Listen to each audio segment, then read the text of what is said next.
to the channel. In today's video, we're going to be checking out the Transformers 2021 reissue of Beast Wars Ultra Class Megatron. Yes! Finally, I'm actually going to be taking a look at some of these retro reissues, as when these figures did first originally hit shelves, I didn't even exist. This mold is in fact a lot older than myself, so it was really refreshing for me to actually go back and take a look at some of these more vintage figures. And I've got to be honest and say that despite the new figures being absolutely fantastic as far as screen accuracy is concerned, oh boy do I miss having gimmicks on figures, and this figure is a prime example, and so is the upcoming review of Optimus Prime. That vintage Optimus Prime really did take me by surprise and is one of the most enjoyable figures that I've had the opportunity to actually handle. But taking a look here at T-Rex Megatron, this time round Hasbro and Takara have given him a much more animation accurate colour scheme. So the original version had a rather pale purple, whereas this one here is a very deep colorization in order to better match the animation, and it definitely is the superior version, at least in my opinion. You can see that as far as the detail is concerned, of course the sculpt is a little unusual for now modern day T-Rexes, as of course this is a vintage figure,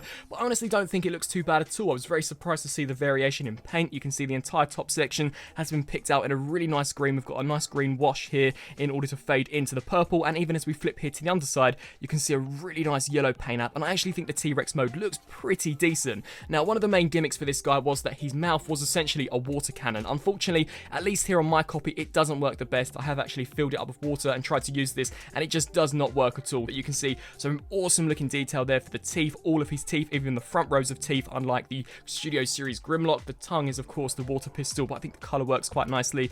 And you can see here we've got the baby T-Rex arms, as well as the huge thighs, which do in fact actually holster a missile gimmick, which we'll showcase later on in the review. You can see here for the toes picked out in a nice white, really nice skin texture detail. I actually really like this figure, I'm going to be completely honest. Despite it not being as accurate as that new Kingdom version, this guy really is a lot of fun to actually handle. So as far as articulation goes, his mouth can open and close due to the water gimmick, so you could have him going yes and watering all over or spraying all over his maximal opponents. We also do get a rotation here at the head, which can look left to right, which is actually a better range of motion than the Leader Kingdom version. We do get ball joints here at the arms. The legs can move, but it is slightly restricted due to the entire design, but it is mainly just the knees here which move for T-Rex mode. Before we begin disassembling him and showing some of the different gimmicks he has, I'll very quickly show you a comparison between the new 2021 reissue and of course the now modern Kingdom Megatron. Now, there's no denying that as far as sculpt is concerned, the Kingdom version wins hands down. It looks fantastic, but as far as a rough and ready Megatron toy goes,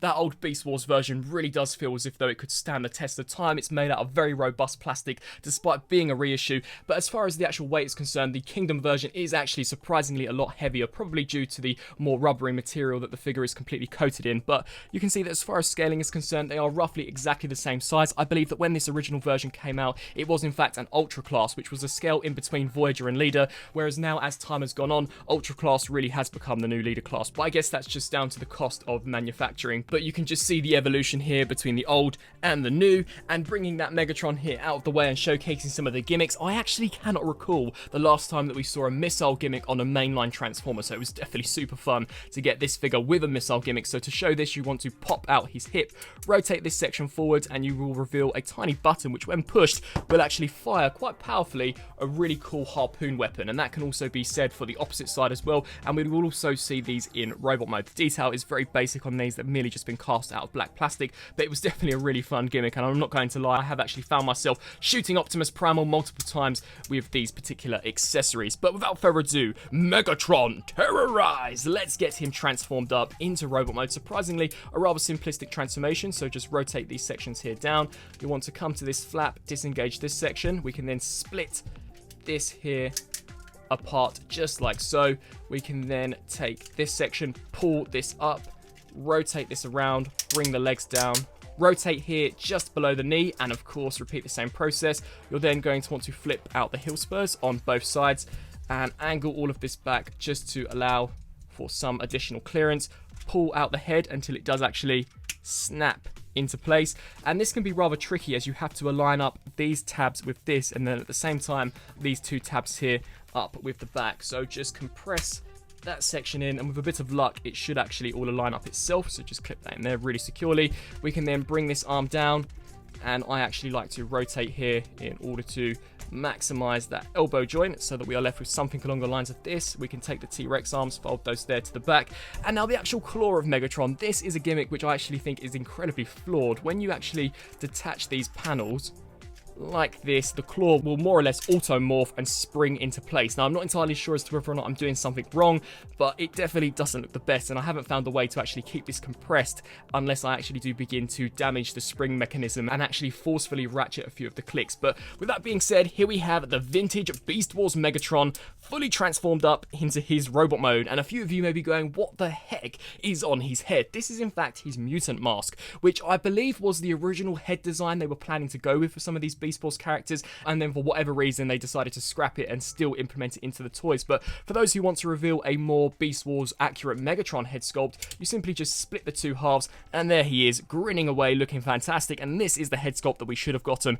on that all-new Kingdom Leader T-Rex. But nevertheless, taking a look here at Megatron, you can see they did a pretty decent job for this being a really old figure. I was actually really surprised at how accurate to the show he is. Now, of course, the wings look atrocious, and the bat wings that we've got going on here for the head due to the mutant mask doesn't look the best, but as far as an actual toy goes, this is really well done. I definitely believe that back in the 90s when they designed this, they were definitely going for a younger audience than when compared to the Generations line, which of course harkens, at least in my opinion, to the collector and in giving us the most accurate representation of our characters. But I have to be honest with you all and say that I once again really like this. It's a really enjoyable toy. You can see here for the head, we've got some really nice looking details. You can see it's rather dusty due to this being completely cast out of black plastic, but I think that looks really nice. Definitely nice paint variation going on. The original version had a silver bucket head, whereas this version is the more animation accurate black, which I actually prefer. I do believe he's missing some silver here on the chest, which the original version I believe did have. I could be completely wrong, but for this reissue, Hasbro and Takara were going for animation accuracy. That is a really nice looking head sculpt. The claw arm looks okay. The main gimmick for this is that if you do push this switch, it will spring back and forth, and the claw will also open and close along with it. It doesn't work the best, to be honest with you, and it's a gimmick that I wish maybe they could have just scrapped so that we could have just gotten this connected into this, but as it stands, it will just spring back into place.